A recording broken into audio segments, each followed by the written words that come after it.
artist struggles to reach up to the point where the art seems compositionally perfect, an artist can finally be satisfied with the final output. What are the keys or proper guidelines which leads to a good enough composition? Hey, this is Firdosh, and in this video I'm gonna share what I have learned about composition.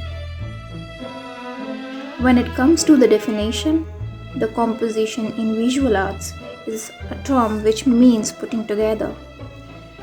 I'm gonna create an artwork where I'll go through each and every rules first and then following them once proceeding with my art process.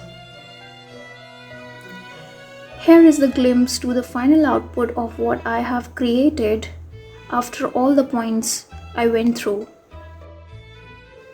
The rule of thirds. In order to achieve interesting composition, most of the time artist fails by placing things in the dead center. Placing things in center makes the composition boring and as well as limits the artist from the possibilities of alternating the subject's placements and not having the same look or placement in all paintings. The rule of thirds is what every artist, designer or photographers use when placing their subjects in their medium. You basically need to imagine that there is 3x3 grid on your canvas. The lines in the grid marks lines of interest where subjects can be. The cross point of the lines mark important focal points where it's nice to place your subjects. For example, take a look at this image. Here the subject is dead center in the frame and not interesting at all. And then look what happens when it is placed to the right. Now the painting has a nicer feel to it, isn't it? Well, I have tried to place my main subject not in the center but placing it on the cross points of the lines.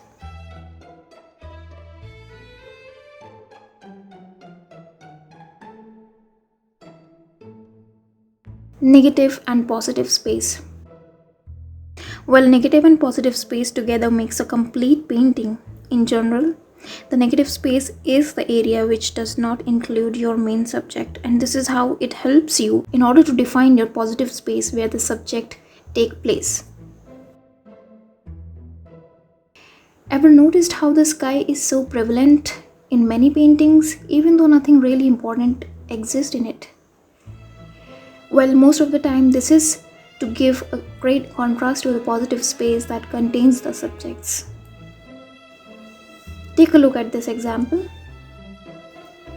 The sky nicely works as negative space here.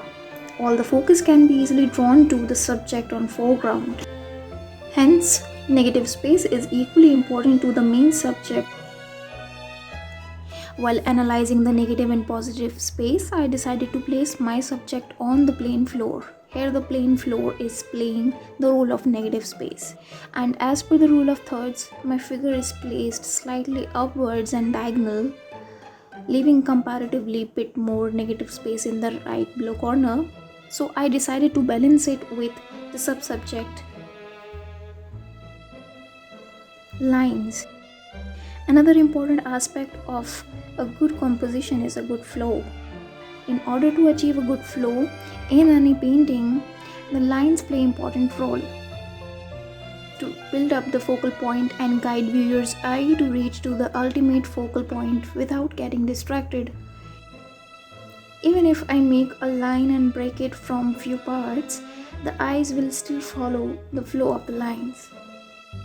Well, here in my painting you can see how all the lines are heading in a direction to meet their common end, and thus I found my figure's face perfectly placed at the right top corner, almost near to the axis line and giving good enough space where all the viewers' eye will ultimately reach to that point.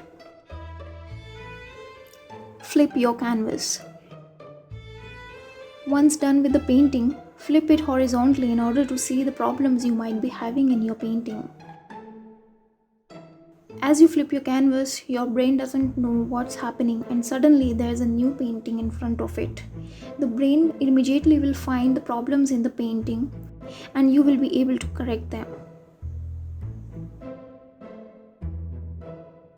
following these points while creating the painting. That's how the final output came out. I hope this piece of information will help all the art enthusiasts and you can bring up a brilliant composition. Have a good time. See you in the next video.